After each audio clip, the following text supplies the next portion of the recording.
बड़ी भगशाली जगहिया सखी रे भोले बाबा के नगरिया। बड़ी भगशाली जगहिया सखी रे भोले बाबा के नगरिया। ओही नगरिया में ब्रह्मा जी बसतु है, ओही नगरिया में विष्णु जी बसतु है। संगवा में बसे लक्ष्मी मैया सखी रे भोले बाबा के नगरिया। बड़ी भगशाली जगहिया सखी रे भोले बाबा के नगरिया। ओही नगरिया में राम जी बसतु है, ओही नगरिया में लक्ष्मण जी बसतु है।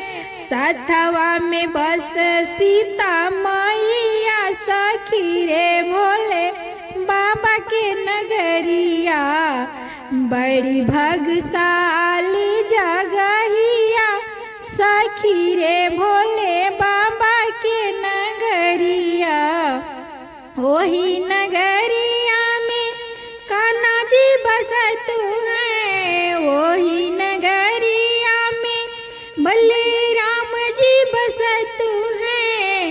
साथवा में बस राधा मैया सखी रे भोले बाबा के नगरिया। बड़ी भगशाली जगहिया सखी रे भोले बाबा के नगरिया।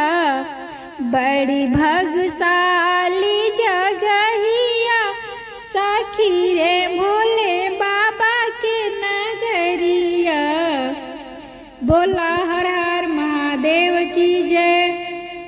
तो गाइस, मेरा गाना कैसा लगा? अगर अच्छा लगे तो चैनल को सब्सक्राइब करें और कमेंट करें और लाइक करें।